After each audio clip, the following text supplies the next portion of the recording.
তো বলছে আমি মেনে নিলাম, বলে সুবহানাল্লাহ।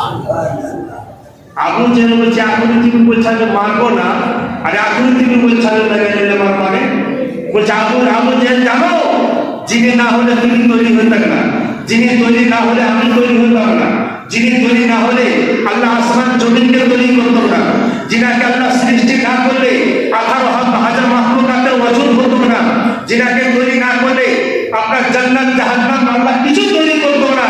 উনি যখন বলেছেন সমস্ত নবীগুলোর নবী, সমস্ত মানবের সর্দার যখন বলেছেন সত্য বলেছেন, সুবহানাল্লাহ। সার্টিফিকেট দিয়ে দিলেন আল্লাহ তাবারাক ওয়া তাআলা। তার নাম ছিল আবু বকর, তার নাম সিদ্দিকের লাকাব আল্লাহ জড়িত করে দিল, বলে সুবহানাল্লাহ। ইয়া মুহাম্মদ, তুমি আবু বকর সিদ্দিকের সাথে তার একটা নাম আর জড়িত করে সিদ্দিক শব্দটাকে আরো লাগিয়ে দাও, বলে সুবহানাল্লাহ।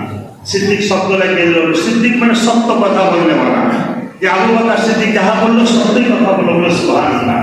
আল্লাহ তাবারাক ওয়া তাআলা তরফ থেকে হযরত আবু বকর সিদ্দিকের নামে সিদ্দিক শব্দটা আবার জড়িত করে দেওয়া হলো, বলে সুবহানাল্লাহ। আল্লাহ রাসূল সাল্লাল্লাহু আলাইহি সাল্লাম গেলেন, যখন বলে মসজিদে হারাম থেকে মসজিদে আকসা গেলেন, সবাই শুনেছেন যে ওখানে সমস্ত নবীগণের ইমামত, আমার আপনার বিশ্ব নবী সবাই ইমামতি করলেন। ওখানে দেখালেন যে সমস্ত নবীগণের সর্দার হলেন আমার বিশ্ব নবী, বলে সুবহানাল্লাহ।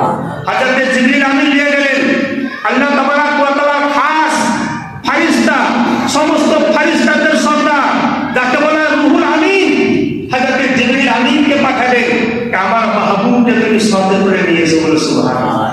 কে নিয়ে আসবে? সাথে করে নিয়ে এসো।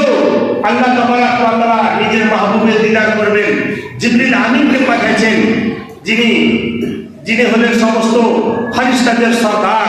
রুহুল আমিনকে পাঠালেন, উনি গেলেন, নামাজ পড়ার শেষে 3টা পেয়ালা দিলেন, একটা পানির, একটা শরবতের, আর একটা দুধের। তো দুধের পেয়ালা আল্লাহ রাসূল পছন্দ করে, বলে সুবহানাল্লাহ। আগে থেকে পাতা চললো আল্লাহ রাসূলের উম্মত যারা আছে হাজারো হাজার চেষ্টা করবে, কিন্তু তাকে পৌঁছাইতে পারবে না। যারা খাস আল্লাহর বান্দা হবে তাকে পৌঁছাইতে পারবে না। বলছেন সেইখানে যদিবা জিবরিল আমিন যদি যেমন পেশ করেছিল, যদিবা শরাবের ওহুর কিংবা শরবত পান করত, তা তার উম্মতিরা জান্নাত যেতে পারত না, বলে সুবহানাল্লাহ। পানি পান করে নিত, তারা জান্নাতবাসী হতে পারত না। দুধ পান করলো মানে তারা জান্নাতি হতে পারল, বলে সুবহানাল্লাহ। ভাষা আসমানে গেলেন, তো প্রথম আসমানে কার সঙ্গে দেখা হলো, দেখছেন একজন বুজুর্গ ব্যক্তি বসে আছে। আল্লাহর মহিমা, সমস্ত নবীগুলোর জামাতের সাথে নামাজ পড়ালেন, আর দেখছেন কি এক নবী বসে আছেন, যেটাকে বলা হযরতে আদম আলা নবিয়্যিনা আলাইহিস সালাতু ওয়াত তাসলিম, যাকে বলে সমস্ত মানবের পিতা, আদি পিতা, যাকে বলা হয় হযরতে আদম আলাইহিস সালাতু ওয়াত তাসলিম। বুজুর্গ ব্যক্তি বসে আছেন, ডাইন সাইডে যখন তাকাইছেন তো দেখছেন কি তার আওলাদ সন্তানদের রূহকে যখন দেখছে, তার কষ্ট দিকে যখন তাকাইছে, তো হযরতে আদম আলাইহিস সালাতু ওয়াত তাসলিম খুব দুঃখিত হয়ে যাচ্ছে। আর বাম সাইডে যখন তাকাইছেন, তো তার উম্মতির রূহকে দেখাচ্ছে যারা শব্দ হচ্ছে জান্নাতে, বলে সুবহানাল্লাহ। তো তার মনটা খুব খুশি হয়ে যাচ্ছে, বলে সুবহানাল্লাহ।